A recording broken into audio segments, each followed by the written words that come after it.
di situ Nabi SAW melontar jamrah itu dengan 7 biji anak batu. Baginda bertakbir bersama setiap anak batu yang dilontarnya itu. Anak batu itu mithli hasal khadaf, sebesar anak batu orang buat buat bedah, orang buat bedah. Rama min batnil wadi, dia membaling ataupun melontar daripada batnil wadi. Thumma sarafa ila al-manhar, kemudian Nabi SAW pun pergi ke manhar, yang di tempat sembelih binatang. Di situ Nabi SAW telah menyembelih 63 ekor unta dengan tangannya sendiri. 63 ekor unta. Kemudian Nabi SAW memberikan kepada Ali hak baki lagi. Fanahara ma ghabar, Ali pun menyembelih yang baki lagi. Wa asyrakahu fi hadiyah, Nabi SAW mengungsikannya dalam kurban itu, binatang kurban itu. Kemudian dia memerintahkan supaya dia ambil seketul daging dari setiap ekor unta yang disembelih tadi dan dimasukkan ke dalam periuk besar, lalu dimasak. Maka kedua mereka pun makan dagingnya, makan sikit, dan minum ataupun hirup kuah dia. Thumma Rasulullah sallallahu alaihi wasallam, kemudian Rasulullah sallallahu alaihi wasallam pun naik kenderaan dia pula. Fa afadha ila al-bait, lalu dia pergi ke Baitullah, menuju ke Baitullah. Di Mekah Nabi sallallahu alaihi wasallam bersembahyang zuhur, dia pun pergi kepada Bani Abdul Muttalib yang sedang mencebok air, sedang ambil air daripada telaga Zamzam, beri minum kepada orang. Nabi SAW kata, inzi'u Bani Abdul Muttalib, tarik tali itu, angkat naik. Wahai Bani Abdul Muttalib, falaula an yaghlibakumun nas ala siqayatikum, kalau tidak kerana aku bimbang orang ramai akan mengalahkan kamu dalam mengeluarkan air dari telaga itu, tentu aku tarik bersama kamu, tentu aku tarik tali buat naik timba air itu bersama kamu. Fanawaluhu dalwan, mereka pun memberi satu timba kepada Nabi SAW, satu beldi kepada Nabi SAW. Nabi SAW pun minumlah air. Lepas tu sanad Aqsa lagi lebih kurang tu juga, dia kata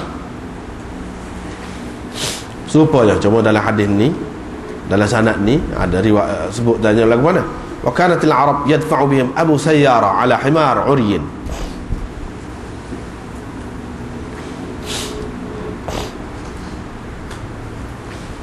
Ini orang-orang Arab yadfa'u bihim Abu Sayyara ala himar uryin.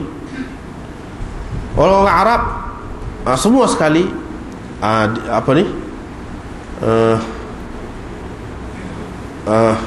yadfa'u bihim, ditolak mereka, yakni mereka pergi dengan menaiki himar uryin, yakni kaldai yang kosong belakang, ala himarin uryin,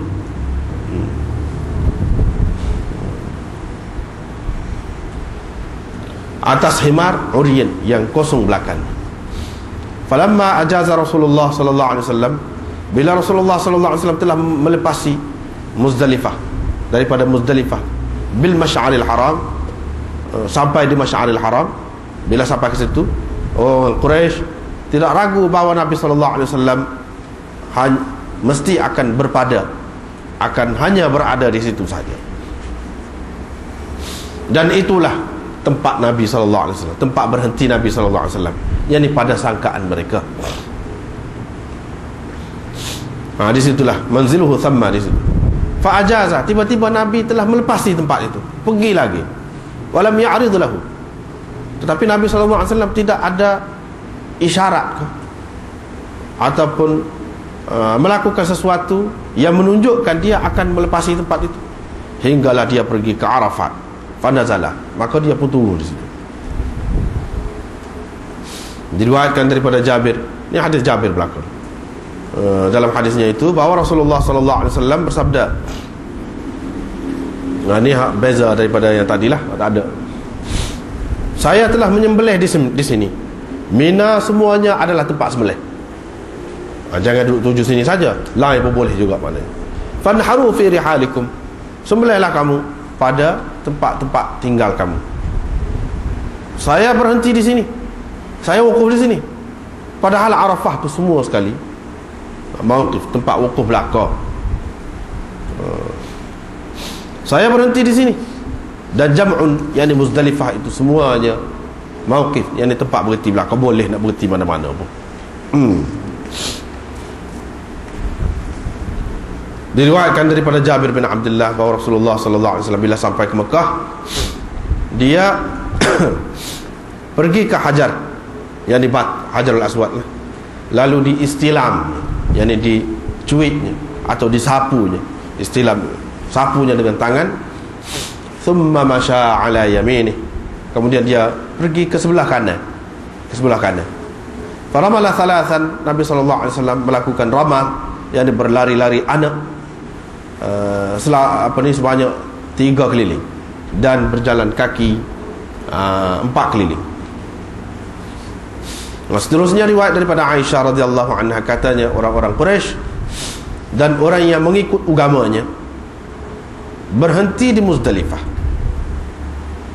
Mereka ini dinamakan golongan Hums. Orang-orang Arab selainnya berhenti di Arafah. Ini semasa jahiliyah. Bila Islam datang, Allah memerintahkan nabinya supaya pergi ke Arafah dan wukuf di sana, kemudian berangkat dari sana. Itulah maksud firman-Nya Azza wa Jalla, thumma afidu min haitsu afadhan nas, kemudian berangkatlah kamu dari tempat orang ramai berangkat, yakni dari Arafah. Riwayatkan daripada Hisham daripada ayahnya ini Urwah, katanya orang-orang Arab bertawaf di Baitullah dalam keadaan telanjang, kecuali golongan Hums. Hums ialah orang-orang Quraisy dan anak-anak pinak mereka, kelahiran mereka lah. Kanu yatufuna uratan, yakni orang-orang lain selain daripada mereka bertawaf dengan telanjang, kecuali kalau puak-puak Hums ini memberikan pakaian. Kerana itu orang lelaki memberikan kepada orang lelaki, dan orang perempuan memberikan pakaian kepada orang perempuan. Hums tidak keluar dari Muzdalifah, dia keluar daripada Mekah tu sampai kepada Muzdalifah sahaja. Sedangkan orang lain semuanya sampai ke Arafah. Riwayat daripada Aisyah lagi, katanya Hums ialah orang-orang yang Allah telah turunkan firman-Nya berhubung dengan mereka, yaitu thumma afidu min haitsu afadhan nas, kemudian berangkatlah kamu dari tempat orang ramai berangkat. Qalat, kata Aisyah, orang ramai berangkat dari Arafah, adapun Hums mereka berangkat dari Muzdalifah. Yaqulun, mereka berkata, kita tidak akan berangkat melainkan daripada tanah haram juga. Bila turun ayat afidu min haitsu afadhan nas, mereka pun kembalilah ke Arafat, yakni pergi ke Arafat. Kemudian riwayat daripada Jubair bin Mut'im, katanya saya kehilangan seekor unta. Saya pun pergi mencarinya pada hari Arafah. Saya nampak Rasulullah sallallahu alaihi wasallam sedang berdiri bersama orang ramai di Arafah. Saya berkata, wallahi inna hadza la min al-Hums. Wallah, ini betul-betul puak-puak Hums ni. Memang puak-puak Hums ni. Fama sya'nuhu hahuna, kenapa mereka berada di sini? Wa kanat Quraisy, orang-orang Quraisy itu dibilang atau terbilang sebagai golongan Hums. Jadi dia heran apa sih? Pasal baru tahu. Habislah bab ini, agak panjang. Lepas tu bab-bab seterusnya pun dia perincikan apa yang sudah sebut dalam. Walau bagaimanapun di celah-celah hadis ini banyak pengajarannya. Baik, kita balik kepada hadis yang pertama. Haji Nabi sallallahu alaihi wasallam. Seperti mana kita sudah maklum, Nabi sallallahu alaihi wasallam buat haji hanya sekali saja pada tahun yang ke-10. Riwayat Jabir adalah riwayat yang dianggap riwayat paling terang, paling panjang, detail, jelas. Sebut habis. Sebab itu ulama-ulama mengutamakan hadis Jabir ini daripada hadis yang lain. Hadis Jabir ini begitu terperinci dan menjadi asas kepada bab amalan haji ini, sehingga ulama-ulama buat buku berasingan berdasarkan ni. Dia buat keluar masalah daripada hadis Jabir ini. Sehingga Ibnul Munzir telah tulis satu juzuk, satu kitab khusus berkenaan dengan hadis Jabir. Dia hurai hadis Jabir ini, sehingga dia buat keluar masalah fiqh daripada hadis ni saja lebih 150 masalah daripada hadis ni saja. Imam Nawawi kata, kalau diperhatikan lagi, kalau kita perluh lagi perhatian kita, tentu sekali ganda lagi akan boleh ditambah masalah fiqh tu, boleh dikeluarkan daripada hadis ini. Nak ceritanya hadis ini besar artinya dalam bab haji ni. Ulama-ulama pun banyak menulis tentang haji, walau bagaimanapun mereka tetap menjadikan hadis Jabir ini sebagai rujukan utama.